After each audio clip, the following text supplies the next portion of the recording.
Bien. Bueno, vamos a dar inicio al último encuentro de esta capacitación, ¿sí? Con una invitada.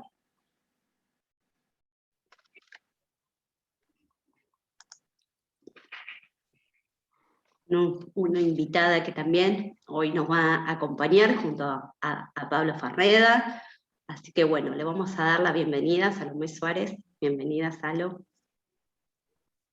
Hola, ¿cómo están? Buenas tardes. Bueno, la voy a presentar a Salomé, para quien no la conoce. Salomé es licenciada en Historia, realizó un posgrado de Antropología en Flaxo, ha dictado conferencias sobre brujería y feminismo alrededor del mundo, colabora en producciones cinematográficas y divulgación histórica, escribiendo sus libros. Sus dos libros que ha publicado Salomé, uno es El poder de la bruja, el primero de ellos es un gran ensayo crítico que recorre la vida de mujeres que a lo largo de la historia han sido acusadas de brujas por el hecho de tener el control sobre sus propias vidas, transgrediendo el sistema que habitaban, a través de actividades ligadas a la medicina, las letras y el esoterismo. Muchas de ellas se desenvolvieron en esferas de poder, modificando el destino de gobernantes y pueblos enteros. Y otro de sus escritos es el libro Cuando el príncipe azul destiñe, recientemente publicado. En este caso, Salomé se dedica a recorrer el origen de muchos cuentos tradicionales, aquellos que han permanecido y aún permanecen a través del tiempo, condicionando y determinando actos y comportamientos de muchos sujetos. El objetivo de la autora, además, se centra en el análisis social y la reescritura de los mismos desde una posición crítica en una sociedad moderna. Y bueno, y como ya conocen a Pablo Farreda, él, ¿no?, está por sacar su libro de cómo hacerse un cuerpo en el arte, política de los cuerpos, y ahí él va a hacer todo un recorrido sobre la expresión del término trans en relación a cuerpos que han atravesado una transformación. Y él allí, en este libro, se hace una pregunta que dice: ¿qué cuerpos y subjetividades no transitan todo el tiempo transformaciones constantes? Y hace una introducción de cómo pensar la radical experiencia de hacernos todas y todas siempre en tránsito, a través de las regulaciones, los mandatos, los deseos que recorren un campo social. Así que bueno, bienvenido nuevamente Pablo, bienvenida Salomé. ¿Sí? Bueno, habían quedado algunas como dudas, consultas, preguntas, resonancias de lo que fue el primer y segundo encuentro. Algunos me las han transmitido por ahí por algún mensajito y se las he transmitido a Pablo, así que le voy a dar la palabra a Pablo para ver. Bueno, a ver qué nos dice. Bueno, también está abierto. También este micrófono está abierto. ¿Me escuchan bien? Porque yo creo que tengo como un delay o algo así, cualquier cosa me avisan. Digo que también está abierto, que venimos haciendo un recorrido, que este es el tercer encuentro, entonces si quieren aprovechar para traer alguna pregunta, algún comentario, alguna reflexión, está buenísimo. Va a ser siempre bienvenido. Y bueno, primero agradecerles por todo el recorrido que hemos transitado acá en este espacio, que además de todo, o sea, fundamentalmente, además de los conocimientos, la pasamos muy bien con Eva haciéndolo, y además cerrar con Salomé, con esta invitada especial de honor a este taller, es eso, es como un honor tener una investigadora y una pensadora como Salomé, que yo sigo desde hace varios años, porque la conocí por Facebook, en realidad, y de hecho cuando la conocí le mandaba mensajes, le decía, me encanta tu trabajo, pero eso pasó hace unos cuantos años, así que estamos re contentos de tenerla acá. Además, si no me equivoco, Salo, vos sos de Junín, ¿verdad? Así es. Quiero decir una cosa, nunca me enteré que me mandaste mensajes. Sí, alguna vez ¿Charlamos? charlamos. Hace mucho, hace mucho. Después te voy a escribir de nuevo por el Facebook y te vas a dar cuenta. Ok. Sí, soy de Junín, nacida en nuestra querida ciudad de Junín. Bueno, eso es hermoso porque bueno, hoy está acá en su ciudad virtualmente, pero está en su ciudad aunque esté en Italia en este momento. Un Aunque en este momento esté en calorcito Italia. importante. Aunque esté en verano, aunque ella esté en verano, está en Junín. Eh, y esas son también las extrañezas y las magias de este mundo raro de la virtualidad, ¿no? Eh, Espero haber apagado el horno y que no se me esté quemando la pasta frola. Creo que apagué. Eh, bueno, a ver, aparecían varias cosas, retomando muy rápidamente algún recorrido que hicimos acá y también para contarle a Salomé, lo que nos propusimos pensar en este taller tuvo que ver con pensar el género, pero fundamentalmente con algo que a mí me gusta llamar el dispositivo colonial del género, ¿no? O sea, el género como un dispositivo colonial, o sea, como un modo de organización y de clasificación de los cuerpos, que justamente distribuye, permite, limita, ¿no? Controla ciertos modos de ser, de hacer y de vivir, de sentir y de desear para ciertas corporalidades. Y hay algunas corporalidades, y ese fue siempre mi tema, o desde hace muchos años mi tema de investigación, hay algunas corporalidades que directamente son arrojadas por fuera o a los márgenes del sistema, ¿no? O sea, existen en este sistema una clasificación binaria, pero después aquello que no entra dentro de esas clasificaciones binarias en general tiende a ser arrojado fuera del sistema de clasificación y por ende del sistema de inteligibilidad, o sea, identidades, cuerpos, subjetividades que se vuelven invisibles o incomprendidas o incomprensibles para esta matriz colonial del género, ¿no? Yo digo, traigo la expresión colonial porque me parece que opera ahí un binarismo que incluso trasciende la cuestión del género. La matriz colonial configura mucho de nuestros modos de ver, sentir y pensar en los últimos siglos, digamos. Entonces estuvimos haciendo un recorrido por esta idea que es que el género no es algo específicamente de las mujeres, no es un tema que tiene que ver exclusivamente con las mujeres, el género es un sistema de clasificación que también configura y construye de determinadas maneras a la masculinidad y no solo a la feminidad, ¿no? En el segundo encuentro de estos talleres estuvimos pensando mucho la cuestión de las masculinidades, y hoy vamos a volver a pensar también la cuestión de las masculinidades y las feminidades con algunos de los relatos que nos va a hacer Salo. Y en esta operación lo que vemos es que no hay nadie, ¿no? No hay nadie que no pase por una serie de procesos de regulación, por una serie de procesos de adaptación, de silenciamiento de sus propias rarezas y de sus propias singularidades, porque entrar dentro de este sistema y volverse legible y reconocible para este sistema implica acallar o limar todo aquello que se sale de la grilla, ¿no? Clasificatoria o de lo que podemos llamar la normalidad. Estuvimos pensando el género desde esa clave, ¿no?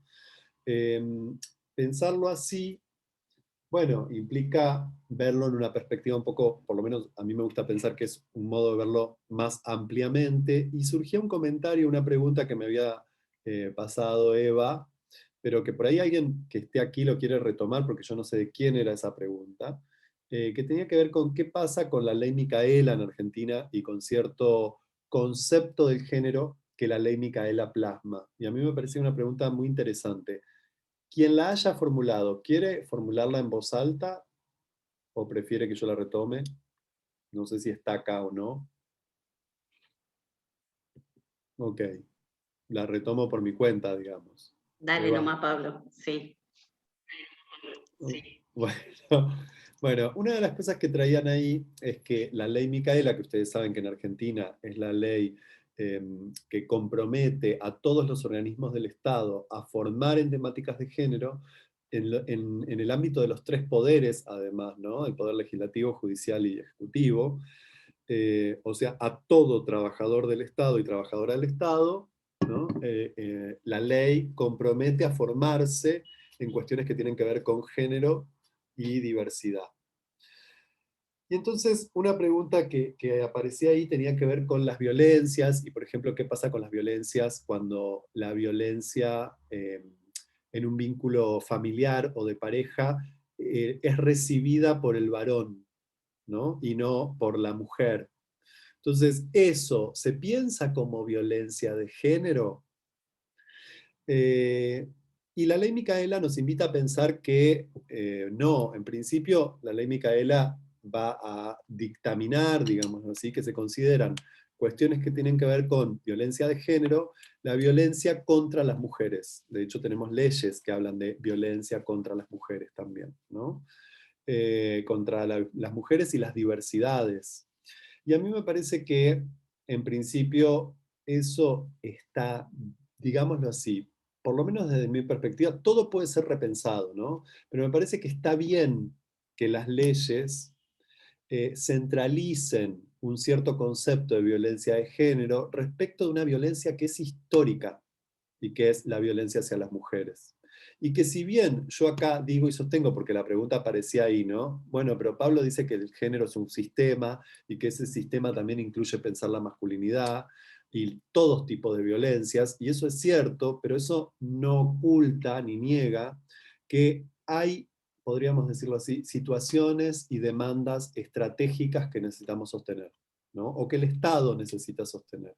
Y que hoy hablar de violencia de género no puede ser, digamos, simplificado, o no puede servir para ocultar que hay una violencia histórica, que es sistémica, que es parte del funcionamiento del sistema cis heteropatriarcal, ¿no? Que relega y discrimina a las mujeres y a las Vos sabés, diversidades, a las mujeres cis, a las mujeres trans y a las vos sabés, diversidades. Pablo, que cuando uno va a dar charlas sobre violencia de género, sobre violencia contra las mujeres, el auditorio, te diría que femenino, más que el masculino, te dice, y entonces, el hombre cuando sufre violencia, ¿por qué no es de género? Y cuando vos le decís, porque el género al hombre no lo hace vulnerable, es una situación de violencia, no les conforma eso, no lo toman como que es una cuestión histórica, algo que la mujer viene padeciendo desde que nace. Es algo muy, muy constante en las capacitaciones cuando uno va a dar esas charlas. Sí, me imagino y lo puedo visibilizar, y me pasa trabajando en las fuerzas de seguridad un montón. Yo trabajo para el Ministerio de Seguridad capacitando en fuerzas de seguridad y me encuentro un montón con ese Y yo argumento, también. ¿no? Yo Y, también. y es un gran desafío ahí.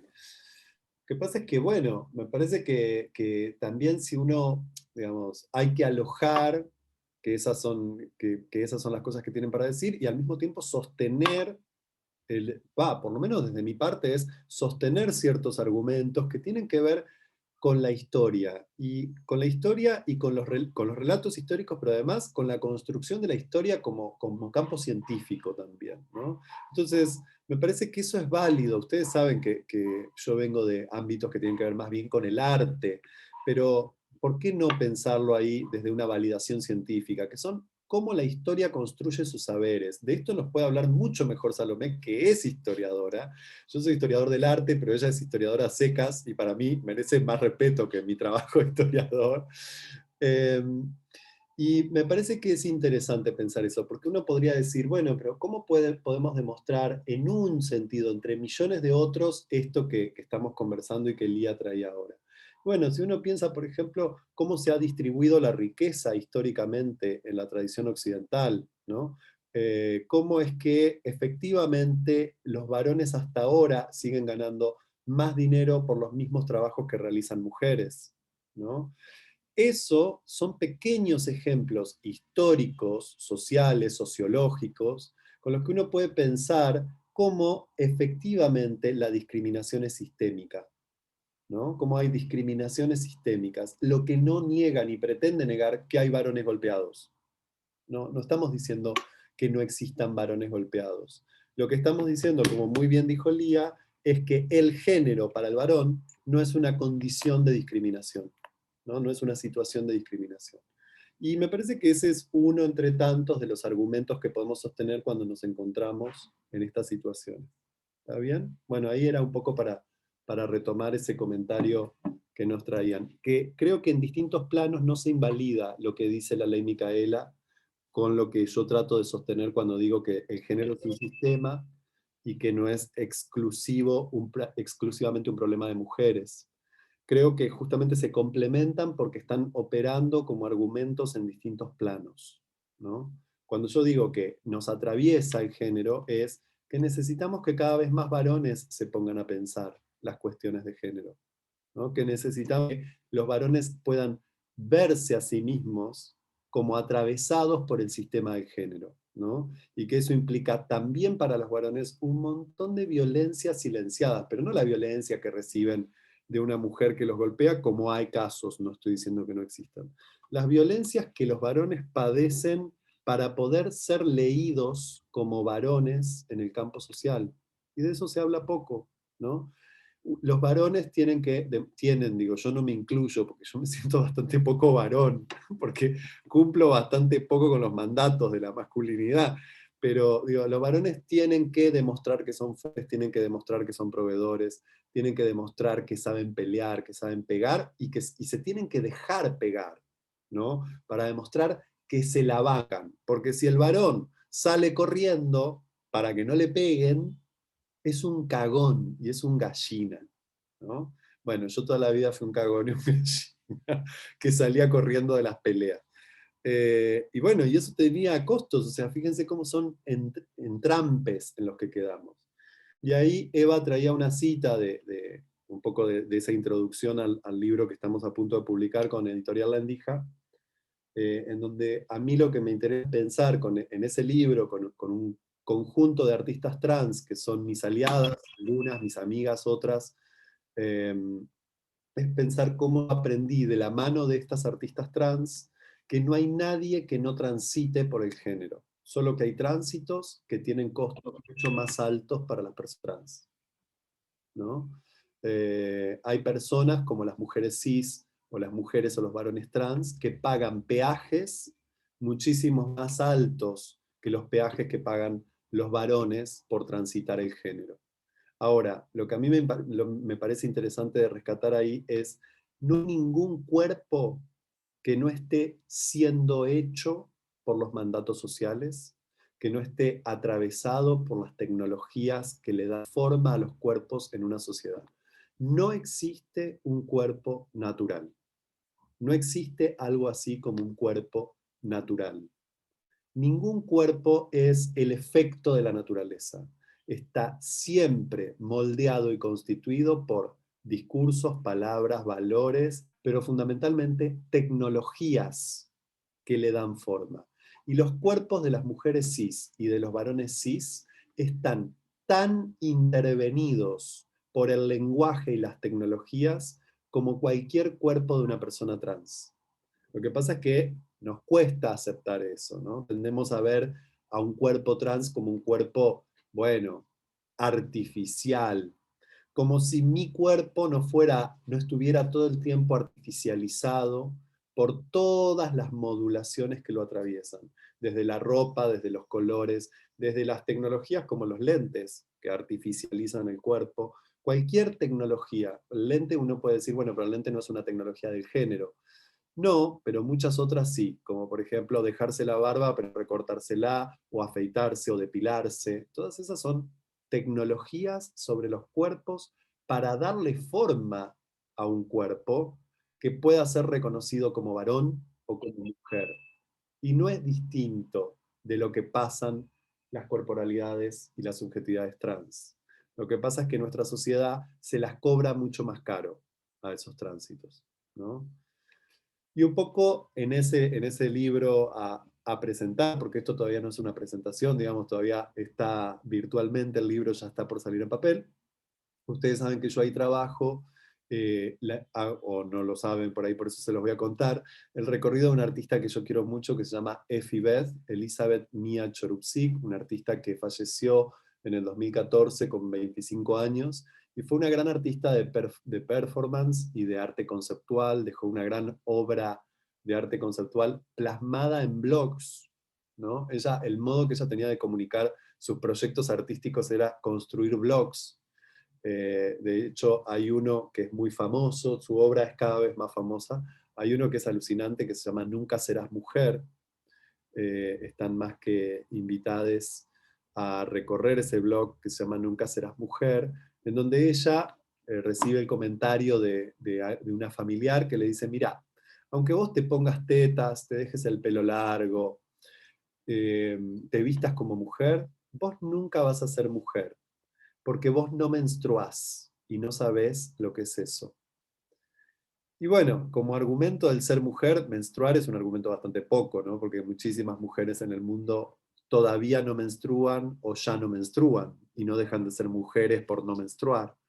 Pero Effie toma la posta y dice, ah, sí, bueno, está bien. Entonces me voy a hacer 13 menstruaciones. Y en un acto performático se hace extraer frente al público medio litro de sangre y la divide en 13 botellitas. Y con cada una de esas botellitas ella va a hacer alguna obra de performance o de arte conceptual, va a usar esa sangre para hacerse 13 menstruaciones, ¿no? Un proyecto que genera un nivel de incomodidad, verlo y leerlo, que es impresionante, pero que interpela muchísimo, porque trae el relato de, bueno, ¿cómo es que todos y todas nos hacemos un cuerpo? Ella también se hace sus menstruaciones, ¿verdad? Y las personas cis tenemos un montón de modos de hacernos un cuerpo. Ahora, una de las figuraciones a la que más va a recurrir Effie Bed para pensarse a sí misma en sus relatos autobiográficos es la imagen de la sirena. Effie nació en 1988 y la película de La Sirenita de Disney se estrenó, si no me equivoco, en 1989. O sea que toda la infancia de Effie transcurrió mirando La Sirenita de Disney. Y Effie comienza a contar que esa película ella la marcó, que a los 4 años escribe en su diario, un diario que ahora está publicado, no, está publicado una parte de ese diario, pero no entero. Ella comienza contando que a los 4 años le pusieron una torta enfrente y le preguntaron, y le dijeron que pida un deseo, pero que no lo cuente hasta que se cumpla, ¿no? Y ella termina el relato diciendo, yo deseé ser una sirena. O sea, Effie cuenta ese relato porque efectivamente su deseo se cumple. Ella se convirtió en una sirena. Effie utilizó a lo largo de toda su vida, desde su infancia, siendo una niña trans, ¿no? Sin poder nombrarse, porque su nombre de varón era Mati. Ella utilizó la imagen de la sirena para pensarse y para narrarse. Ella habla de todas las veces que ella se sintió viviendo entre el agua y la tierra, como una sirena, ¿no? De todas las veces que sintió que su cuerpo era un cuerpo que no encajaba en ninguno de esos dos mundos, que su cuerpo estaba constituido de 2 pedazos de mundo distintos, ¿no? Y que fundamentalmente yo creo que, no sé cuánto ella lo tematiza así, pero creo que la posibilidad de devenir una sirena fue también la posibilidad para Effie de pensarse como alguien deseable. Porque la sirena, en principio, es un monstruo. En la larga tradición griega, ¿no? de la cual nosotros heredamos nuestra principal imagen de la sirena es un monstruo, no es bonita. En la antigüedad la sirena ni siquiera era un pez. Para que ustedes lo sepan, la sirena era un pájaro, era una mujer pájaro. Cuando se habla de Ulises en la Odisea, que es donde aparecen esos relatos increíbles sobre las sirenas, Ulises se hace atar al mástil de su barco y le obliga a los remeros que se pongan cera. ¿Por qué? Porque el canto de las sirenas hacía que los varones se arrojen al mar, ¿no? En busca de las sirenas y ellas se los coman. Entonces él encuentra esa treta para poder escuchar el canto de las sirenas sin arrojarse al mar, ¿no? Se hace atar y deja sus oídos descubiertos, pero le obliga a todos los remeros a ponerse cera. Ahora, esas sirenas que cantan son pájaros que viven en una isla, ¿no? Son mujeres pájaros. Bueno, la sirena desde la antigüedad estuvo largamente ligada a la imagen de la bruja. La bruja, de hecho, la bruja en la Europa medieval también va a constituir una resonancia de la imagen de la antigua sirena. ¿Por qué? Porque justamente las sirenas encantan, las sirenas seducen y las sirenas hechizan. Entonces las primeras hechiceras que tenemos en la tradición griega son las sirenas. De ahí va a heredarse una imagen de la bruja medieval también, o se va a nutrir la imagen de la bruja con esa tradición de las sirenas. Pero yo diría que no nos podemos olvidar que la sirena es un monstruo, y que nuestra sociedad, y fundamentalmente desde la modernidad en adelante, nuestra sociedad odia a los monstruos, odia lo monstruoso. Las corporalidades trans históricamente son leídas como cuerpos monstruosos, ¿no? Todos los cuerpos que no encajan en el modelo del género masculino, femenino, binario, varón, mujer, cis, son encasillados en el lugar de lo monstruoso. Y Effie va a tomar la figura de un monstruo para poder construir un relato de ella misma que ella pueda habitar, con el que ella pueda vivir. Entonces, incluso va a ser una serie de apropiaciones de la sirenita de Disney, ¿no? Va a construir unos cómics. ¿Me permiten un segundo? Porque no lo busqué, se los estaba por compartir y me olvidé de buscarlos, se los quiero buscar. En un segundo lo encuentro y se los comparto para que ustedes vean este cómic muy rudimentario, pero que con el que ella pone en cuestión varias cosas. Yo se los comparto a ver si ustedes lo ven bien. Ahí se ve esta imagen de Ariel, ¿no? Que es el personaje de la sirenita. Su nombre es Ariel, nombre también profundamente ambiguo, poco claro respecto al género. Y resulta que en el cómic de esta artista trans dice: así que la bruja del mar te quitó la voz para que Eric no se diera cuenta de que naciste sin vagina.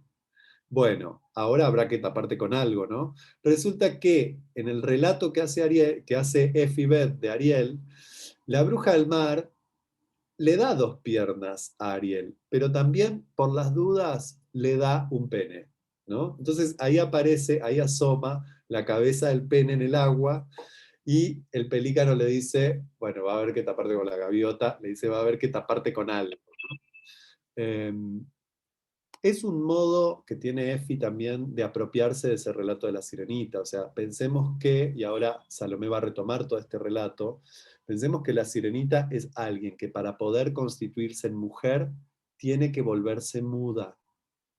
Para poder ser reconocida y respetada como mujer o tratada como mujer, implica que ella tiene que entregar su voz.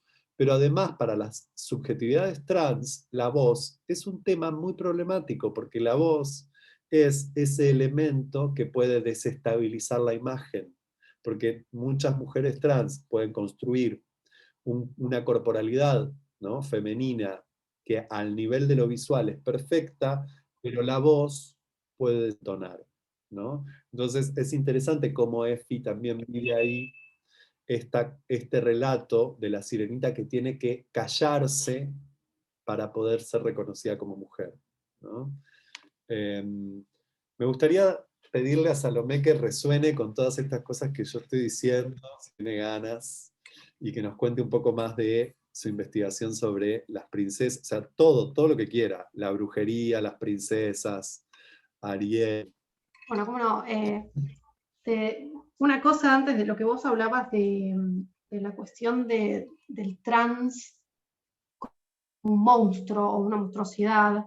Si lo vemos en la historia, hay 2 personajes que para mí representan justamente la figura del trans en un proceso de transición, que es la figura del vampiro en la historia y la figura de Frankenstein.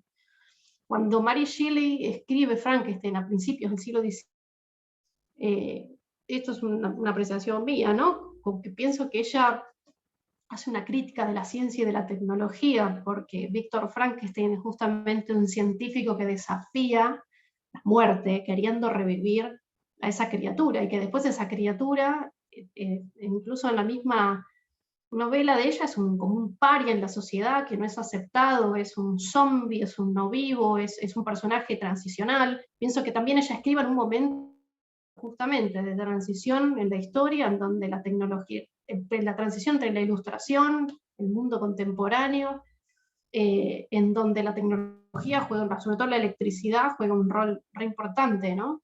Entonces ahí hay dos personajes monstruosos. El vampiro es, para mí, resultado de la declinación de la brujería, y es una explicación, digamos, científica a través del vampiro, de la fe y de la vida más allá de la muerte, de lo monstruoso, de lo brujeril, pero a través ahora de un humano, no de una bruja voladora, sino de un ser vivo, pero no vivo a la vez, ¿no? Es un ser que no sabemos bien qué es, pero tiene connotaciones brujeriles y connotaciones frankensteinianas, zombiescas, digamos, ¿no? Y es muy de clima de época. Muy de clima de época, porque es el clima de época, por lo menos cuando yo reconstruyo la imagen de la sirena en la modernidad, es el clima de época del romanticismo, ¿no? De esa estética y esa filosofía del romanticismo que va a abrirnos, romanticismo no en el sentido del amor romántico, sino de toda una tradición estética y filosófica del siglo XVIII y XIX, ¿no? Que va a abrirnos a una pregunta por la extrañeza, por lo ominoso. El gran tema del romanticismo era lo peligroso, lo ominoso, la extrañeza, lo siniestro, ¿no? Sí. Está buenísimo. Sí, de hecho Andersen, Hans Christian Andersen, que es quien escribe La Sirenita, recomiendo que lean el cuento original de Hans Christian Andersen, más que lo que hace Disney, porque la historia es, además de que Andersen es un escritor maravilloso, un escritor danés nacido a principios del siglo XIX, se cree, algunos historiadores creen que Andersen era homosexual, y que a través de sus cuentos él se retrataba a sí mismo y daba mensajes de lo que le estaba pasando, un tipo que realmente sentía, reprimía su sexualidad también, y su cuerpo, tenía una cuestión con su cuerpo, un prejuicio con su cuerpo constante, y eso él lo escribía, por ejemplo, tanto en El Patito Feo como en La Sirenita. Algunos historiadores dicen que Andersen es la sirenita, él es el sireno enamorado de Eric, ¿no? De este príncipe que era de verdad, el mecenas de él, que era un hombre de clase alta danesa, que obviamente le financiaba sus obras. Él se había enamorado de este señor que se llamaba Edvard Collin, y que la interpretación de la sirenita es él en ese cuerpo, como describía Pablo, de la sirena, en las profundidades del mar, es decir, en las profundidades de su mente y sus emociones. La necesidad de ser parte de ese mundo, el mundo del príncipe,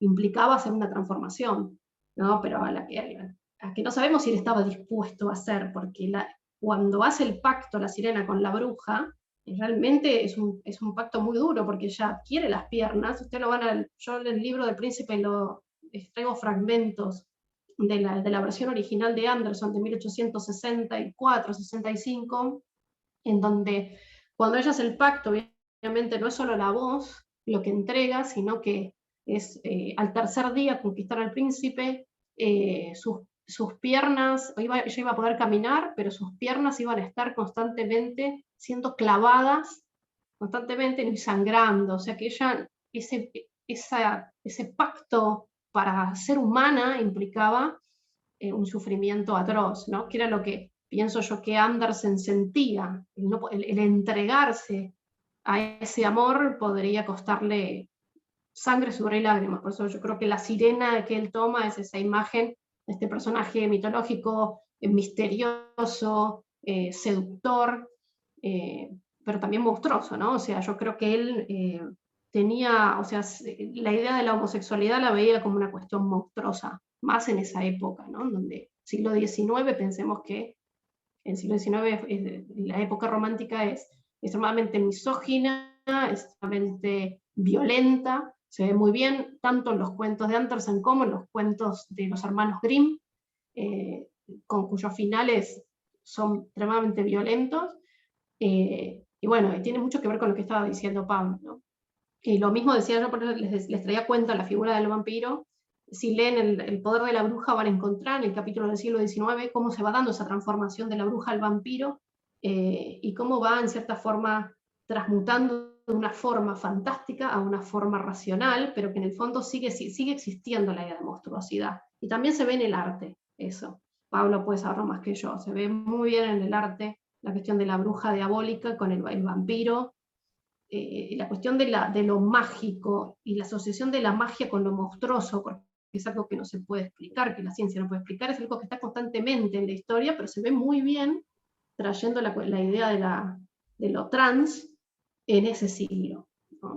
El siglo Sí, XIX. y hay una resonancia ahí que me hiciste acordar que a mí me parece hermosa, que es a finales del siglo XIX en Europa, y fundamentalmente incluso de la mano de las vanguardias, va a aparecer una imagen que es como la continuación de para mí es como un reencarnarse de la figura de la bruja, que es la figura de la femme fatale en el mundo del cine y del arte en general. Va a aparecer mucho en los pintores de la vanguardia, que pintaban mujeres deseantes, mujeres que eran prostitutas o mujeres que eran poderosas a su manera, mujeres seductoras, y cuaja muy fuertemente la imagen de la femme fatale como la mujer peligrosa, la mujer que desestabiliza el orden de la familia monogámica, patriarcal. Y el cine de los años 20, el cine mudo, el cine de los años 10 y 20 va a hacer cosas increíbles con la imagen de la femme fatale, ¿no? Es como también, aparece ahí Teda Vara, por ahí la han escuchado nombrar alguna vez, es un personaje alucinante, Teda Vara, que en los años 10 había sido en Estados Unidos, ella era de familia judía, pero es la primera personaje que es construida por la industria cinematográfica como un personaje en sí mismo, ¿no? Le inventan una biografía, le inventan un nombre y la publicitan a Teda Vara como una bruja árabe. Por eso Teda Vara era como un juego con las letras de Arab Dead, muerte árabe. Y entonces ella aparece todo el tiempo con calaveras, con turbantes, y ella dice cosas alucinantes en ese momento, en los años, recuerdo como alguna declaración en el año 15, porque la llamaban Vamp a ella, ¿no? Su personaje era una femme fatale Vamp, o sea, vampiresa. Esas mujeres, como traía Salo, ¿no? Que aparece como monstruosa y peligrosa. Y ella dice, por cada mujer, ¿no?, que es considerada una vampira porque le quita, no sé, dinero o poder a los varones, hay 10 varones que le chupan la sangre a las mujeres todos los días, desde que se levantan hasta que se acuestan. La mina decía eso en 1915, ¿no? Ella decía, yo soy una vampiresa, pero yo soy una vampiresa feminista. 1915, hace 100 años de eso, ¿no? Actriz del cine mudo. No, ¿sabes qué te iba a decir? Que es interesante eso, porque si uno va a la cuestión del cine, a la cuestión de las obras, Lucy, que es una de las vampiras de Bram Stoker en Drácula, es demonizada, es como la otra. Y sin embargo, Frankenstein no es un monstruo ofensivo, al contrario, es un monstruo inofensivo, es un tipo que quiere insertarse en la sociedad y nadie lo acepta, pero no por su violencia, sino por su bondad, es como el buen salvaje, ¿no? Y sin embargo, la mujer que tiene un rol monstruoso, lo vemos mucho en los cuentos también, siempre es demonizada y agresiva, como era la bruja Úrsula en La Sirenita. Es una mujer, primero, que si uno ve la película, el film, entendemos que Úrsula tuvo alguna historia con el rey Tritón, la tuvo. Porque fíjate que Tritón la visita, Disney lo deja ahí medio como aclarado, como que ella es una resentida, ¿no? Que algo pasó con el rey Tritón, ¿no?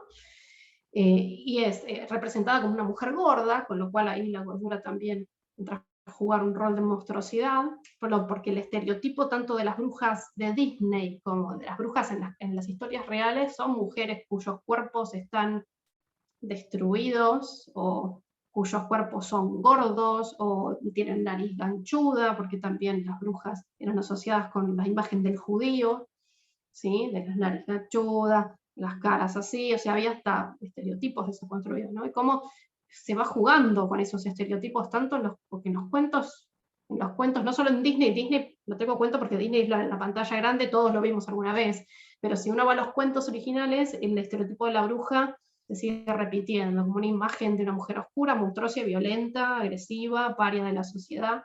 Sin embargo, yo en mis investigaciones encuentro que más allá de esa monstruosidad, hay un poder que se esconde detrás, que las hace imbatibles o que las hace necesarias en la sociedad también. O sea, eran descartadas, pero a su vez consultadas.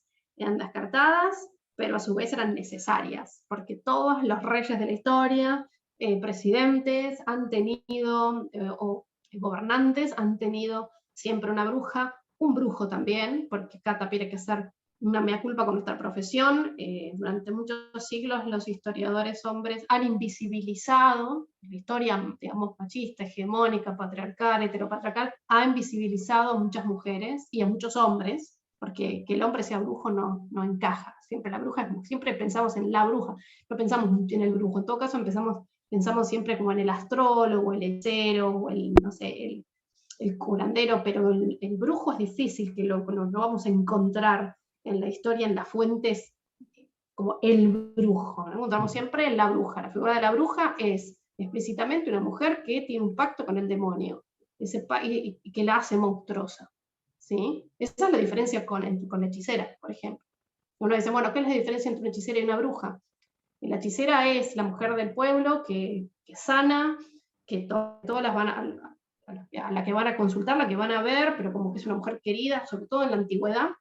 Pero ya el fenómeno de la bruja es algo que se da entre los siglos XV y XVII, es un personaje específico cuyo principal característica es el pacto con el demonio, ¿no? Que eso es la diferencia de la hechicera. La bruja es una figura jurídica, está en el Código Penal, está en el Código Penal de la historia, ¿no? de distintos países, es una figura que está penada, según el país en que la estudiemos, era penada con la hoguera, penada con azote, penada con la horca, justamente por esa monstruosidad. Y por eso que vos decías, las mujeres, que son mujeres como deseantes, y son deseantes no solamente del cuerpo, sino que son deseantes de una vida diferente, salida por fuera de la norma, ¿no?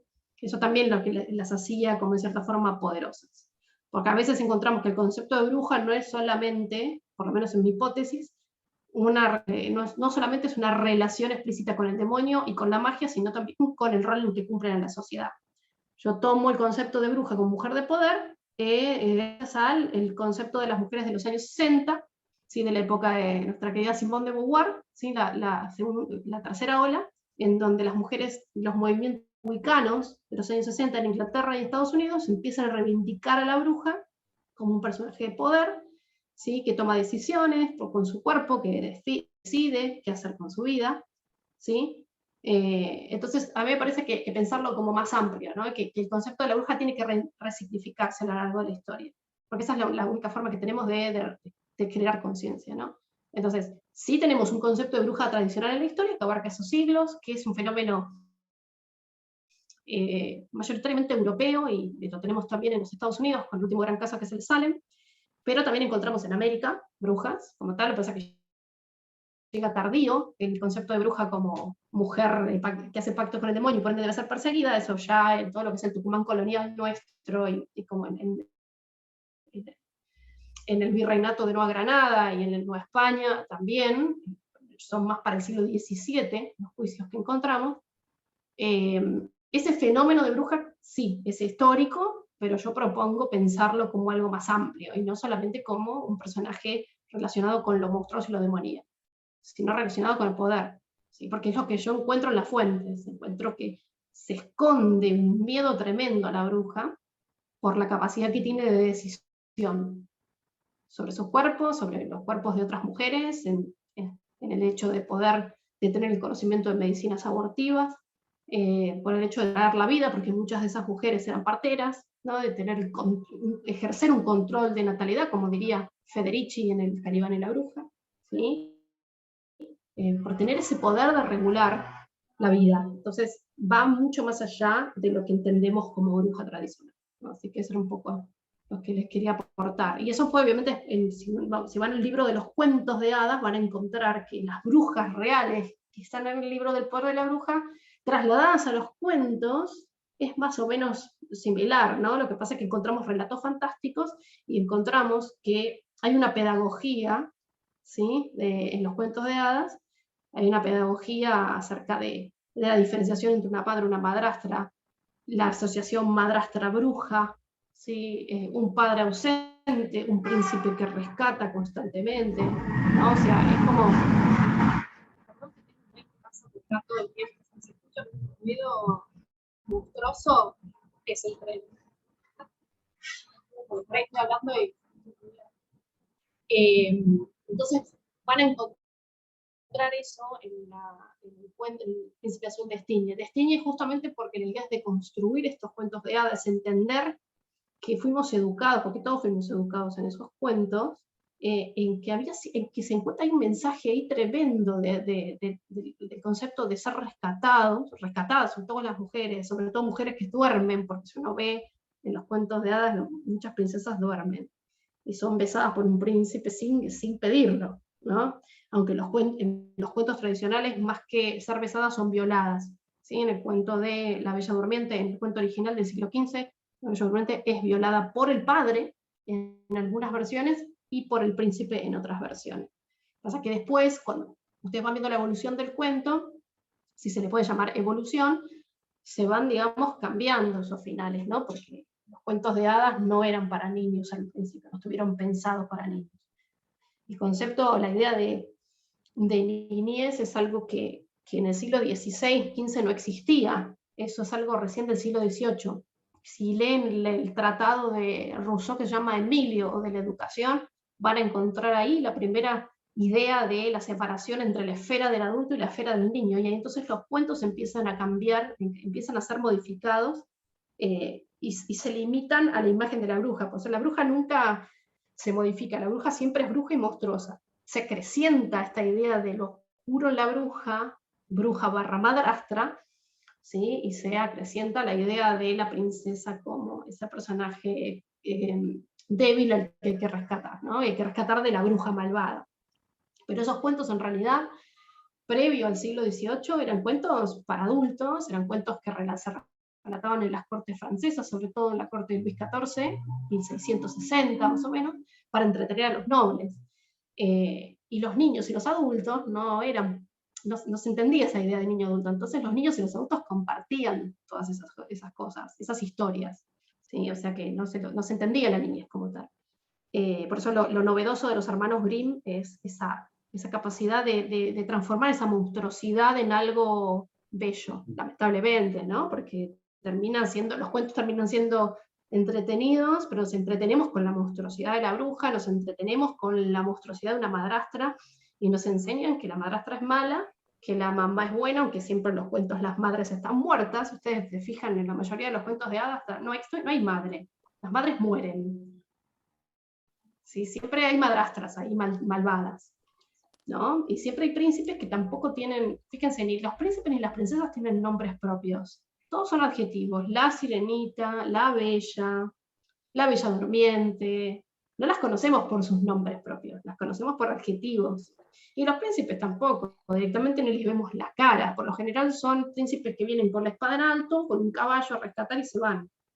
Eso es todo, ni siquiera se les da entidad. Nada, ni género, nada. Y ahí, ¿viste? Como que son personajes que pasan por ahí, híbridos, rescatan y ya está. No sabemos ni la vida del príncipe, ni el pasado, ni el futuro, nada. ¿No? O sea que un poco desconstruye los cuentos. Ahora te quiero seguir escuchando porque estoy como muy atrapado, pero me hiciste pensar en algo que lo tiro para pensarlo también juntos, que es como, claro, los cuentos de la tradición europea en algún punto son, como, ¿cómo decirlo?, el resabio de lo que en la mayoría de las culturas son los relatos míticos, ¿no? Y los relatos míticos en general para la condición, para la especie humana, digamos, para la condición humana, vienen siempre acompañados de rituales. O sea, mientras te escuchaba pensaba, digamos, bueno, un poco porque me toca en muchos lugares dar clases de antropología, y pensaba en eso, como cómo nuestra cultura, es algo que repetimos mucho cuando damos Levi Strauss y damos antropología, se fue despojando de sus prácticas rituales y de sus relatos míticos. Y bueno, y se quedó con ¿no? Se quedó con ciertos cuentos que siguen pasando, pero que funcionan como vos lo dijiste, y me interesa mucho eso, como pedagogías. Los mitos también funcionan en cada cultura como una pedagogía, ¿no? De lo que se puede y de lo que no. Me resonó eso. El problema, siento que lo grave de nuestra experiencia es haber perdido las prácticas rituales de este tipo de relatos, Y ¿no? cada vez más se van perdiendo. Fíjate que cada vez menos celebramos fiestas. Cada vez menos se celebran los Halloween, cada vez menos se celebra los San Valentín, cada vez menos se celebran todas esas cosas, todos esos eventos, cada vez menos. Fíjense, no sé si vieron que los Juegos Olímpicos no tuvieron la repercusión que han tenido otros años. No sé si será la pandemia o qué, pero esta idea de la celebración, de estar todos juntos, bueno, ahora con la pandemia menos, ¿no? Pero digo, en general se van perdiendo las celebraciones cada vez más. Pero volviendo a los ritos de pasaje, si uno ve, por ejemplo, el cuento de la Caperucita Roja representa un rito de pasaje de la niñez a la pubertad, es decir, mi Caperucita es una niña de 12 años, cuya caperuza roja, es decir, la menstruación, debe atravesar un bosque desde la casa de la madre, es decir, del útero materno, hacia la casa de su abuela, que es la sabiduría. ¿Sí?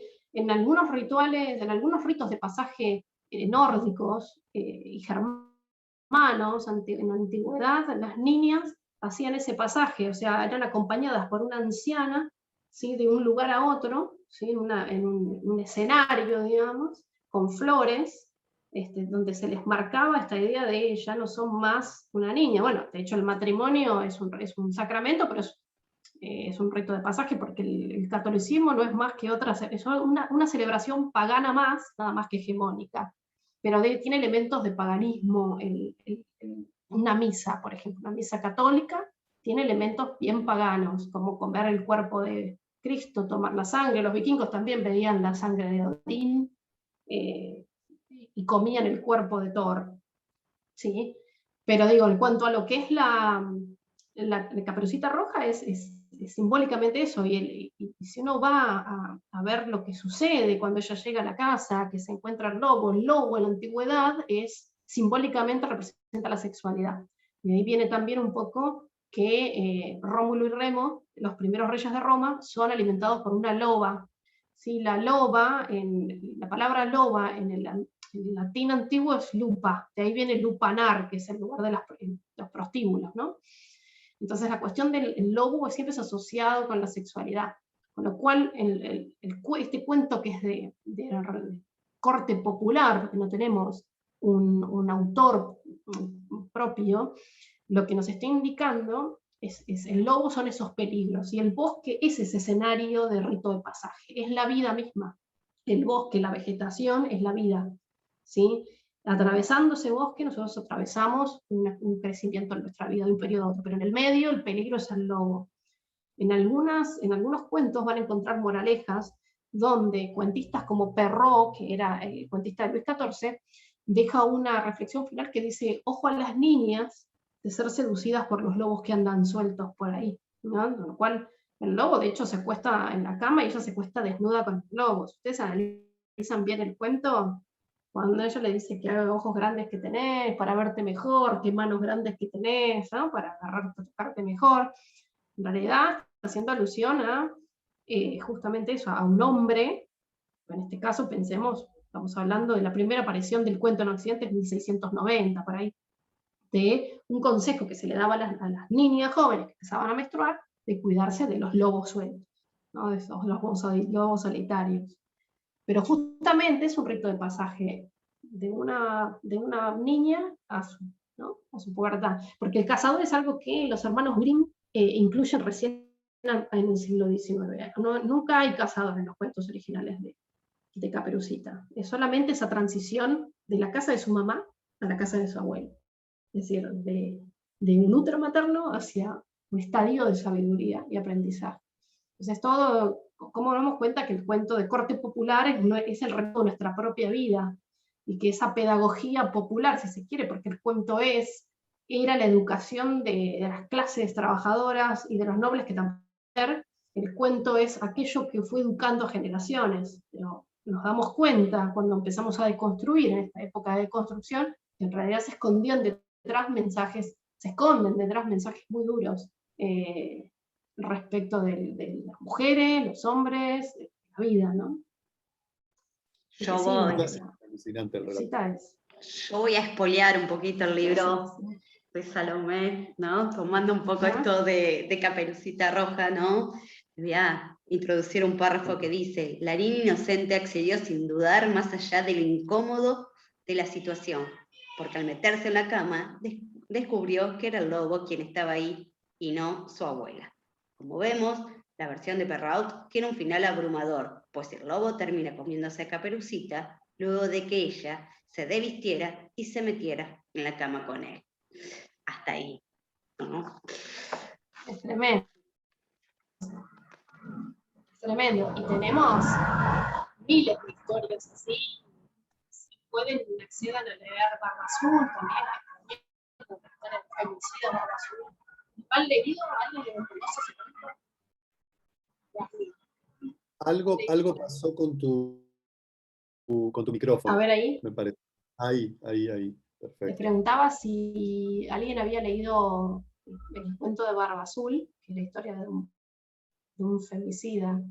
Cuento que obviamente fue sacado de los libros de cuentos de hadas, tampoco fue un film que se haya... No hay film exclusivamente de eso, pero justamente el cuento de Barba Azul es la historia de un burgués, poco, es un cuento que Perrault retoma para la nobleza francesa, con lo cual que no nos extrañe que en esos cuentos encontremos la figura de los burgueses demonizados y monstruosos, justamente porque eran burgueses, ¿no? Porque la descripción que se hace de Barba Azul en su casa es una casa burguesa. Para eso lean a Hobsbawm, Eric Hobsbawm, historiador que habla de costumbres en común, o E.P. Thompson y Eric Hobsbawm, sobre todo E.P. Thompson, historiador marxista, que habla sobre costumbres en común, sobre la vida de la burguesía en Europa del siglo XIX, y las descripciones que encontramos en el cuento de Barba Azul son descripciones del arquetipo del burgués.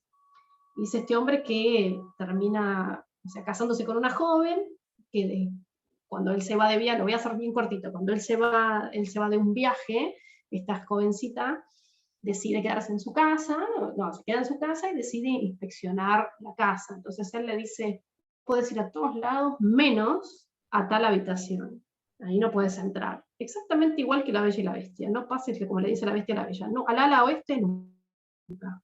No sé cómo los cuentos se conectan. Y ella decide, obviamente, curiosear a ver qué había ahí en esa habitación, y cuando abre encuentra todos cuerpos de mujeres colgados en la habitación, así con fiambres. Ella se asusta, cierra la puerta y se le cae un poco de sangre en la llave. Entonces cuando Barba Azul regresa y ve que no encontraba la llave de la habitación, y de repente encuentra la llave llena de sangre, y bueno, obviamente ella es condenada a pasada de huello, pero justo llegan los hermanos y la salvan, etcétera, etcétera. Muy cortito. Pero ahí está muy claro esta idea de penalizar la curiosidad de la mujer. ¿No? Así como está penado esta idea de vos no podés ser curiosa, ¿no? ¿Qué es esto? Querer ir más allá, abrir una puerta que no debes. Entonces, fíjense cómo se educaba a las clases populares y a los nobles en esto de ojo con abrir una puerta que no debes. Ojo con ir un poquito más allá. Lo mismo le pasó a Bella. Bella, mujer valiente, pero bueno, se atrevió a abrir la habitación del ala oeste y encontró una vida, digamos, una habitación con todas las cosas, la vida del príncipe monstruo ahí, ¿no? O sea, ese secreto que el príncipe escondía. Entonces ahí tenemos cómo los cuentos nos van configurando, ¿no?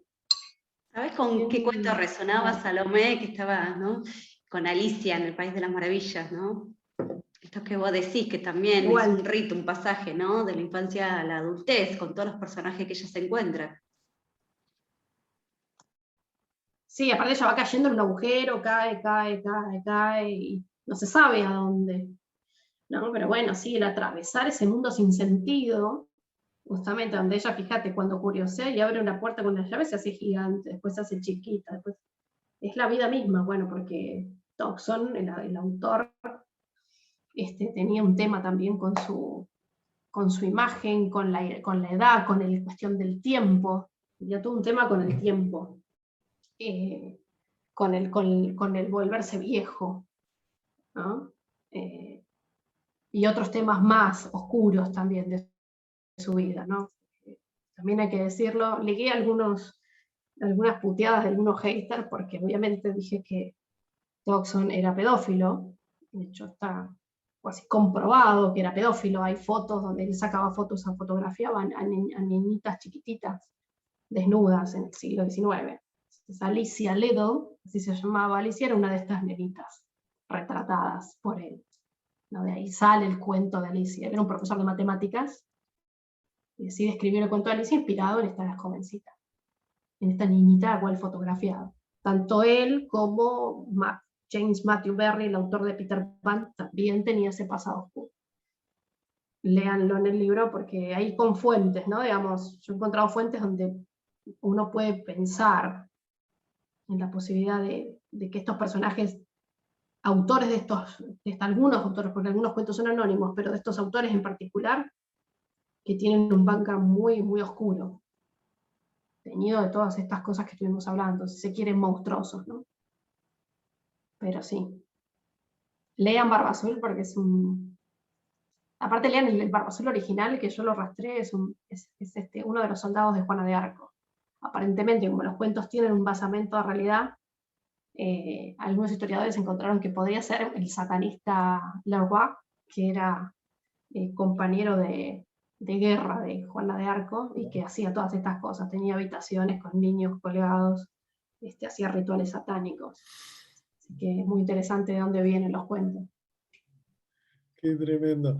Yo quisiera preguntarte también, Salomé, ¿cómo vos ves, hay algo que trabajás en ese libro, que yo, el último, todavía no lo tengo, pero ya me lo estoy por ir a comprar, ¿qué es la evolución de estas imágenes de las princesas también? ¿Nos quisieras contar algo de eso, de ese proceso? Porque digo, habla de las transformaciones justamente del género y de las corporalidades en las últimas décadas, me parece, ¿no? Sí, bueno, eso se ve muy bien en Disney. Disney toma, hay como algunos sociólogos y algunos historiadores han empezado a hacer análisis de la evolución de las princesas de Disney desde los años 40, los primeros films, hasta los films de hoy como Frozen, ¿no? Desde la primera Cenicienta hasta Frozen. Recordemos que Cenicienta no es un cuento occidental, Cenicienta es un cuento de China, es un cuento que viene de China, es un cuento que viene viajando desde China. La idea del zapato de cristal es algo que incorpora Perrault en Francia, para los nobles, para ponerle más, si se quiere, onda a los cuentos que le contaba Luis XIV, pero en realidad la idea del zapato chiquito se llama así pies de loto, es una costumbre de las clases altas chinas, en donde la mujer con el pie chiquito era considerada una mujer de realeza y de nobleza, porque en la antigüedad, digamos, el ocio estaba asociado con los nobles y el trabajo con las clases trabajadoras. Entonces las mujeres de pies grandes eran mujeres trabajadoras, ¿sí? Con lo cual eran de clase baja. Pero nosotros tenemos esa Cenicienta hegemónica, rubia, de ojos claros, que hace Disney, con zapato de cristal, con todo un glamour, ¿sí? Pero en realidad es un cuento que viene de China, ¿sí? Es de más o menos del siglo 800, del año 800 antes de Cristo, de China, ¿no? Y bueno, como dijimos, el cuento es un relato pedagógico de la que va viajando de cultura en cultura y educando a millones de generaciones, miles de generaciones a lo largo de la historia. Obviamente se masifica con Disney, ¿no? Pero si uno ve las primeras princesas de Disney, tanto Cenicienta como Blancanieves, como alguna otra que en este momento, la Bella Durmiente, ¿no? Que son princesas domésticas, blanquitas, con bajo perfil, ¿no? Que son pibas rurales, que están en el campo. Tenemos a Blancanieves, que, bueno, atiende a los enanitos. No sabemos, ahí la relación entre Blancanieves y los enanitos es medio dark, eso no sabemos bien, pero ella se acuesta ahí con los enanitos, ¿no? Como todo medio rara esa historia. Pero no deja de ser, digo, doméstica, ¿sí? Pensemos que en la película ella muerde una manzana, la manzana simbólicamente es la manzana que muerde Eva, es el deseo, es el pecado, obviamente ella es la pecadora, ¿no? O sea, la bruja ahí nada, la bruja que es su madrastra envidiosa, es bruja, ¿no? Pero primero que nada es madrastra que se toma su propio hechizo y se convierte en bruja y la va a Pero lo matar. interesante es que funciona como el papel de la serpiente, que es el Lo demonio, mismo, ¿no? esa es O sea, Lilith pura, es Lilith, es Lilithiesco todo. de la que le da la ¿Sí? manzana. Claro, bueno, después tenés a Maléfica, que también es un dragón, pero todas se convierten en alguna cosa medio lilitiesca. ¿No? Pero esas princesas son princesas de posguerra, digamos, que son mujeres bien domésticas. Y después tenemos las princesas de los años 90, que son Bella, ¿cómo se llama esta? Esmeralda, la del Jorobado de Notre Dame, la Sirenita, que son, si lo podemos pensar, ahí son princesas un poco más, empezando ya a ser un poco más independientes. ¿Sí? Y después tenemos las princesas del siglo XXI, como Frozen, por ejemplo, que ya son, ya tenemos a Elsa, no sé si, no quiero spoilear mucho la película, si no la vieron, recomiendo que la vean, la de Frozen. Está inspirada en el cuento de Hans Christian Andersen, La Reina de las Nieves. Sí, pero ya vemos ahí dos hermanas, en la cual hay una de ellas que decide su vida por sí sola, ¿no? También siguen siendo hegemónicas en cuanto a que siguen siendo rubias, de ojos claritos, flaquitas, bien occidentales, pero bueno, Disney hace lo que puede, digamos. No le pidamos mucho más a Disney, es lo que hay. Pero sí ya hay fíjense que los personajes, ya los príncipes no rescatan, simplemente acompañan. O sea, y se ve una evolución en la figura de estas princesas, ¿no? Que no la vemos en los príncipes rescatadores de 1940 o 50, ¿no? Sí lo vemos ahora como ya personajes que acompañan y no que rescatan. Eso es lo interesante de ver Sí, como en esa princesa, evolución de las princesas. como princesas más protagonistas, como la de Raya y el último dragón, como Mérida, Exacto. princesa valiente, como Exacto, Mérida también. Moana también, ¿no? Esto que viene, ¿no? A lo que Y vos decís. ecologistas además, y ecologistas. Y ecologistas, total. Son ecologistas además. Algunas son veganas. Sí, Se va adaptando ahí Disney, ¿no? En el va, discurso. va queriendo. Hermoso. Pero no dejan de ser princesas hegemónicas, no dejan de ser como digo, ¿no? No. Pocahontas, por ejemplo, es la más sexualizada de todas. Y si leen la vida de Pocahontas, que yo se las pongo en el libro, es tremenda la vida, es durísima la vida de Pocahontas. Pocahontas es violada, raptada, y existió el personaje, se llamaba Matuaca Pocahontas, y era una princesa del siglo XVII, XVII en Estados Unidos, ¿no? Y es exhibida en Inglaterra como digamos, un tesoro de América, como un indígena, ¿sí? John Smith, nada, es un personaje más bien ficcionado que real, ¿no? Existió un John Smith, pero ella se casó con otro hombre, pero es muy dura la historia de ella. Bueno, Disney la relata como una mujer sensual, ¿no? Podría ser una mujer latina que seduce al hombre blanco, ¿no? O sea, es la más sexualizada también de Sí, Disney. es la más sexualizada, además porque, digamos, bueno, por esto que traes también el cuerpo de lo latino como lo ligado a la naturaleza, Claro. ¿no? Y a lo sexual, hay una Lo cosa ahí salvaje, muy sí, colonial, lo salvaje. salvaje. Ella no deja de ser una salvaje para el mundo Total. occidental europeizante, europeo, no europeizante, europeo, ¿no?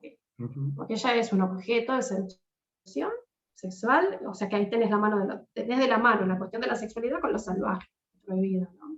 Y lo latino, a lo hispánico, si se quiere. Total. Bueno, no sé si hispánico porque ella no es hispánica, es indígena, pero bueno, lo que es, sí, lo indígena, lo nativo, eso.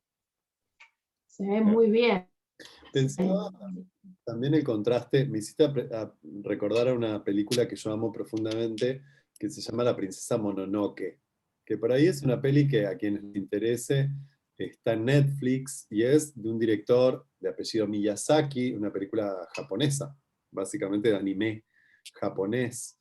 y que es una película de los años 80 en donde justamente la princesa, ahí ya era guerrera, ya era ecologista, nadie la salva de nada, ¿no? Pero bueno, Miyazaki fue como un adelantado a su época en un montón de cosas, y pensaba el contraste entre estos relatos de Disney que tardaron tantas décadas en empezar a cambiar, y estos personajes. Hay otra que es muy hermosa, que es El viaje de Chihiro, del mismo director. Por ahí conocen El viaje de Chihiro.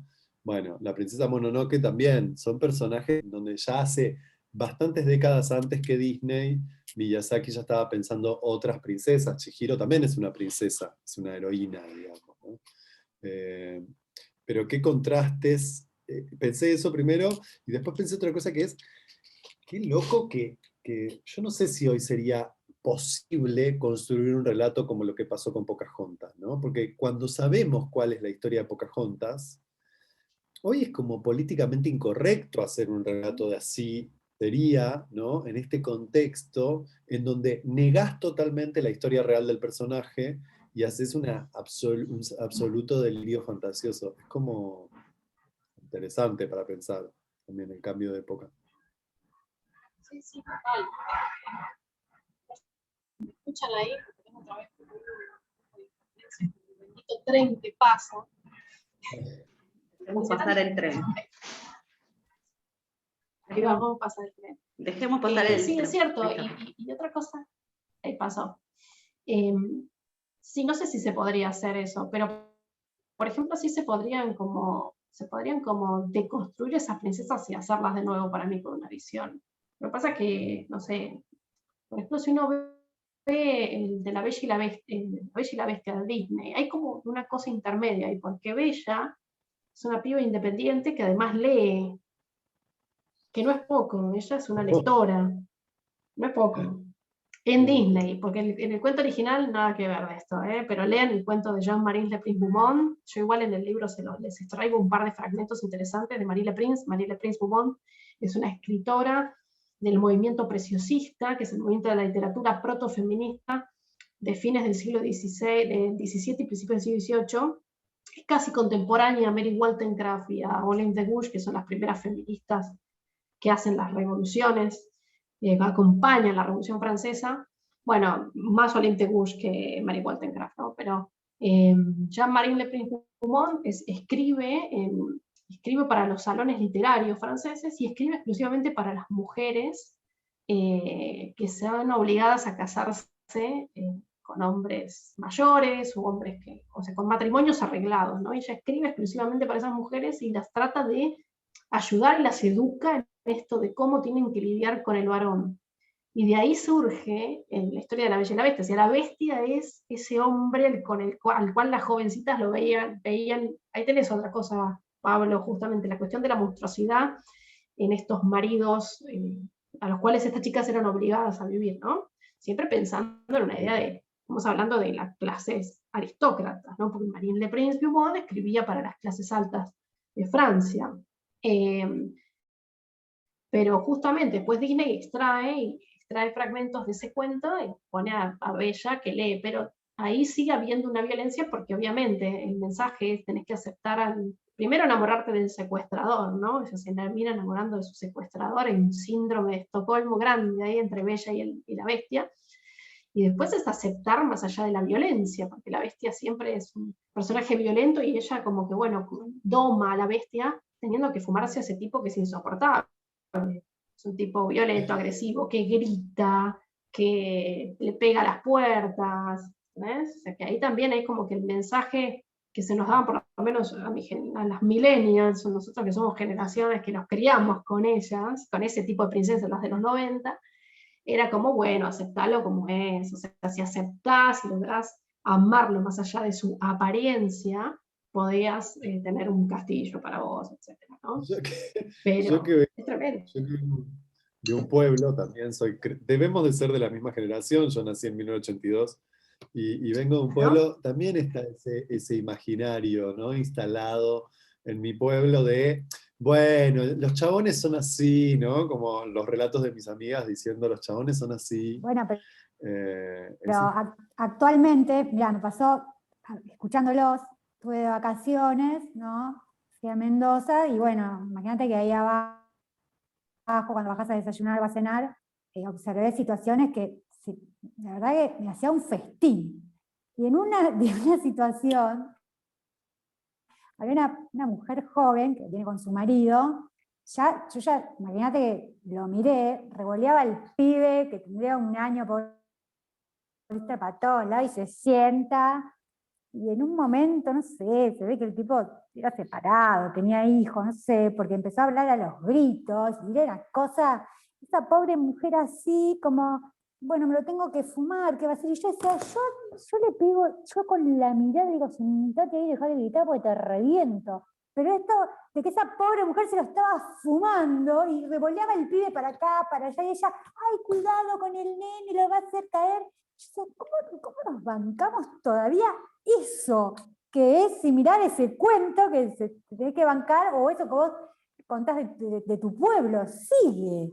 Porque yo las cosas que vi en ese hotel, yo digo, ¿cuánto nos falta todavía? Y vos me decís el cuento, la bella la bella durmiente, el besito, que se armó todo un escándalo de cambiarle el final, pero la nena mía lo ve y vos decís, puta noche, esto porque me tiene que venir a besar para que yo me despierte. Aparte, en condición de ¿Dónde? ¿Por qué? durmiente. O sea, como que En condición de sigue. durmiente. En condición de durmiente. Es como que se sigue transmitiendo. Sí, Disney te lo cambia, te lo pone, te lo armoniza, pero socialmente estas conductas del hombre y la mujer sometida y que te lo tiene que fumar porque él es así, tiene mal humor, sigue. Yo después de ese viaje dije, ¿cuánto nos falta? Y eso que estamos enfurecidas algunas. ¿Cuánto nos falta? Y a veces me frustro porque digo, esto no se termina más. Por más que gritemos y digamos y no terminamos más.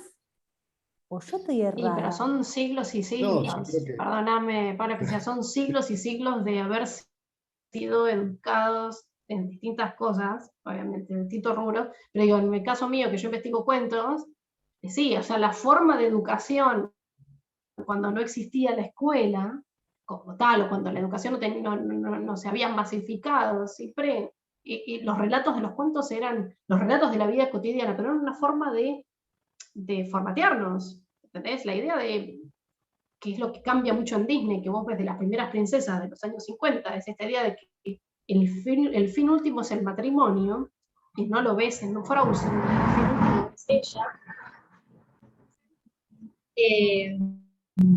se ve muy bien, pero tenemos ese siglo, rodeados por esa relación. sí, totalmente. Es una batalla cultural. Claro, es una batalla cultural y que volvemos a la idea de la que partimos un poco hoy y a lo largo de todo este taller, que es esas marcas corporales son modos de hacerse un cuerpo. Nuestros cuerpos están hechos en estos relatos. No se transforma de un día para el otro, ni con un cambio de lenguaje impuesto, no con un cambio de final de cuento. Lo que no quiere decir que no aporte, ¿no? Pero hay un trabajo ahí que es el trabajo en torno a la sensibilidad, el trabajo en torno a nuestras sensibilidades que captan ciertas cosas y se les escapan otras. Y me parece que esa es un poco la aventura. Estamos llegando a las 8 de la noche. ¿Vieron lo lindo que es escucharla a Salomé? ¿Vieron que uno se puede quedar hipnotizado así, escuchándola un montón de tiempo? Yo le quiero agradecer tanto a Salomé como a Eva, porque Eva ha hecho un trabajo maravilloso organizando este espacio, además de dar clases también en él y de preparar en gran medida todo el encuentro anterior sobre masculinidades, pero organizándolo, gestionando a la gente, los contactos. La verdad que Eva, infinitas gracias por tomarte ese trabajo para que estemos 37, 38 personas, 35 personas acá durante 3 viernes. Es hermoso que te hayas tomado ese trabajo. Y a Salo por engancharse en este diálogo que estuvo hermoso y yo disfruté plenamente.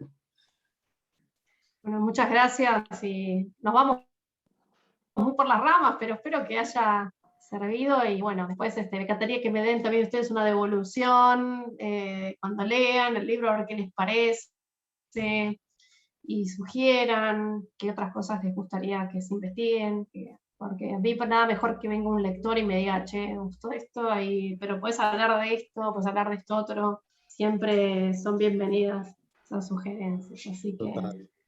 no Bien. sé, Eva, si había preguntas. Ahí retomo algunas cosas que se han escrito en el chat de Martina, que dice: ¿cuántas veces hemos callado nuestra voz para encajar en el rol de mujer? Hermosa reflexión de La Sirenita. Náusica del Valle del Viento, otra peli de Miyazaki, con una protagonista ecologista y luchadora por los derechos de los seres. Películas, bueno, de Lorena dice como Mujer Bonita.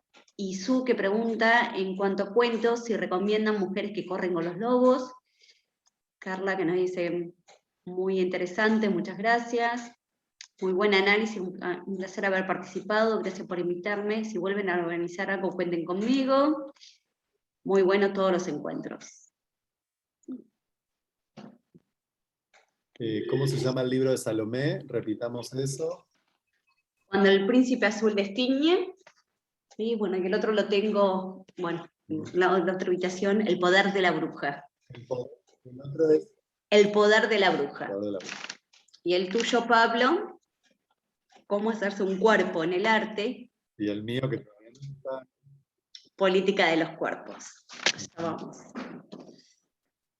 Maravilloso encuentro. No, pensaba en esto que pensaban de Mujeres que corren con los lobos. Yo re quiero ese libro. Para mí ese libro es re querido en mi historia personal. Me acompañó mucho ese libro a mí. Me parece que es interesante tenerlo a mano siempre, en alguna mesa de luz. Yo estoy muy agradecido por el tiempo, por el espacio, a las chicas y a todas las personas que se conectaron. Así que nada más que eso, que agradecerles. Síganla a Salomé en Instagram, a Eva en Instagram, a mí en Instagram. Síganos en Instagram, que vamos publicando las cosas que hacemos. Salomé Suárez, Pablo Ferneda, Angelina Roncaglia. Un placer para mí estar aquí. Muchas gracias. Acá dicen que quieren más encuentros, así que bueno, como dijo Pablo, en el Instagram de cada uno vamos a ir publicando, ¿sí?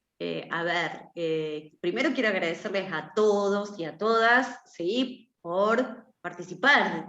Fueron 3 viernes a las 6:30 de la tarde, un horario bastante particular, pero bueno, en el cual pudimos armarlo por los horarios, ¿no? Entre Salomé, Pablo y los míos. No es para nada sencillo coincidir, pero sí lo pudimos hacer. Así que bueno, gracias. Pablo siempre, ¿no? me sigue en todos mis delirios cada vez que les propongo algo y me dice que sí, así que nuevamente gracias. Y bueno, Salo, también agradecerte, ¿sí? Este tiempo y maravilloso, maravilloso el libro. Así que se lo súper recomiendo para quien quiera. En el Instagram de Salomé y en el Pablo están los lugares por ahí de las tiendas virtuales para adquirirlo, y acá en Junín está en la librería Dorrego, La Mosca Loca, y si no hay un contacto ahí de Salomé acá en Junín que la pueden llamar, y también para poder adquirir los libros. Gracias, también quiero más encuentros, dicen acá, me encantan los viernes con ustedes, hermoso todo, gracias por las reflexiones acerca de los cuentos, hay cosas que vamos aprendiendo de formas tan susceptibles que no nos damos cuenta. Totalmente, Martina. Bueno, hasta acá hemos llegado, ¿sí? Más adelante habrá novedades. Hemos hablado con Pablo y con Salomé un poco la idea de si, dentro de las posibilidades, porque bueno, esto es un día a día, pero la idea de poder hacer algo en relación a la presencialidad. Vamos a poder salir un poco de la pantalla y ver si se puede, de alguna manera, a fin de año, no lo sabemos, ¿sí? Poder encontrarnos, pero de modo presencial y no por ahí a través de una plataforma, que también es súper rico, porque se pudo lograr estos encuentros, pero bueno, apostamos, ¿no? A ver si podemos hacer algo. Así que bueno, sigan las cuentas, que ahí va a haber novedades y les vamos a ir contando, ¿sí? Cuándo y cómo será. Lo dejo así, un punto suspensivo. Gracias a todos por participar. Bye bye. Adiós.